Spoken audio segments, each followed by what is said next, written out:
Hey guys, in this video, you'll learn how to ghost your lukewarm era. Being a Christian is the hardest, most rewarding thing that you can do on this earth. Unfortunately, it comes at a price. But Jesus paid the ultimate price by dying on a cross for us while we were still sinners. So we need to prioritize living a godly life over living the life that our flesh wants us to live.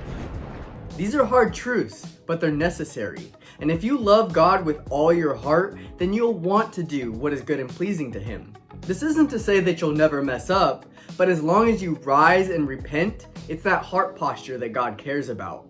And the reason why this is so important is because Jesus Himself said that He hates lukewarm Christians. In Revelation 3:16, Jesus says, "So because you are lukewarm, spiritually useless, and neither hot nor cold, I will vomit you out of my mouth, rejecting you with disgust." Oh my goodness. I don't know about you, but that puts everything in perspective. And that makes me fear Him with great reverence and awe. That puts me in my place. This verse is so scary because Jesus is telling us that if we're not going to live for Him in the true way, then there's no purpose for us in God's kingdom at all. If we're not going to go all in, He'd rather us just live for the world. And that is a big deal. I remember life without Jesus. I spent most of my life without Him. And I remember feeling like I had no coverage, no security, always having to fend for myself.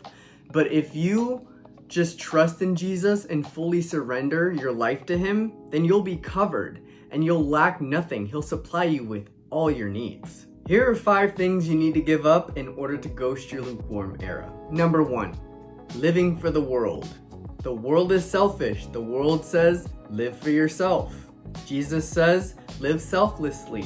Do for others. Deny yourself. The world says, live by your feelings. Jesus says, your feelings are not the main priority. Feelings come and feelings go. We're called to live by the Spirit, not by our feelings. We're allowed to feel the things that we feel, but we mustn't act on them, especially if they're inappropriate or if they cause us to sin. Clinging to the ways of man, seeking approval, not doing the right thing because others aren't doing the right thing, people pleasing, all areas of living for the world. Number 2, idolization. Putting things of the world before God. Look at what you're doing throughout each day. What are you giving your time to more than God? Is God getting enough airtime in your life? If you're not giving enough time to God and you're putting things above Him, those are the things that you're worshiping in your life over Him. Actions speak louder than words. One way that you can include God more in your life, it doesn't have to be anything specific like prayer or being in worship or even Bible study. You can do things with God. God cares about every single detail of your life. Everything that you do throughout each day, bring God along the ride. He wants to be there. He wants to do life with you.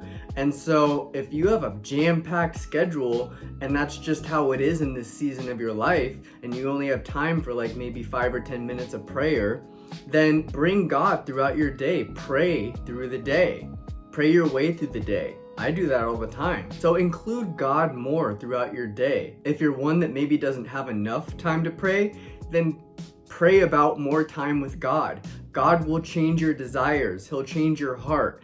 And that love will grow and you'll want to spend more time with Him. And you'll prioritize focusing on that. You'll prioritize wanting to put Him over other things.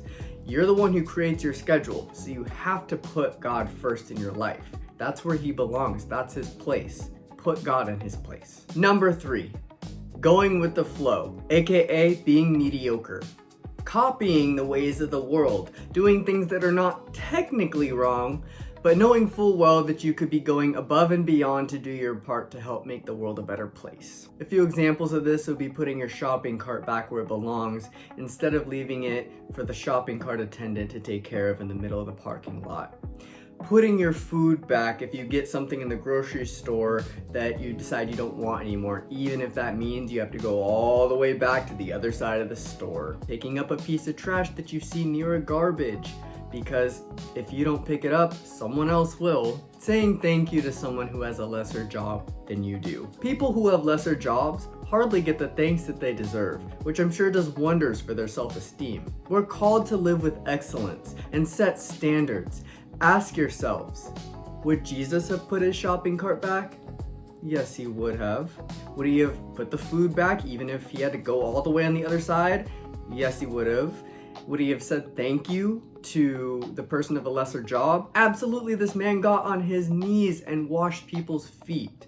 Be excellent, people. Don't be mediocre. Number 4, justifying sin. Making excuses and lying to ourselves is our brain's predominant strategy for allowing us to do things we know are wrong. Have you ever heard the excuse, everyone else does it? Or the lie, it's only one time? Or the justification, it's been so long, I deserve this, no one will know, God will know. It's important to be careful because you're more prone to temptation in times of stress and exhaustion. Number 5, extreme law following. God didn't call us to be robots and puppets. Christianity is a relationship, not a religion.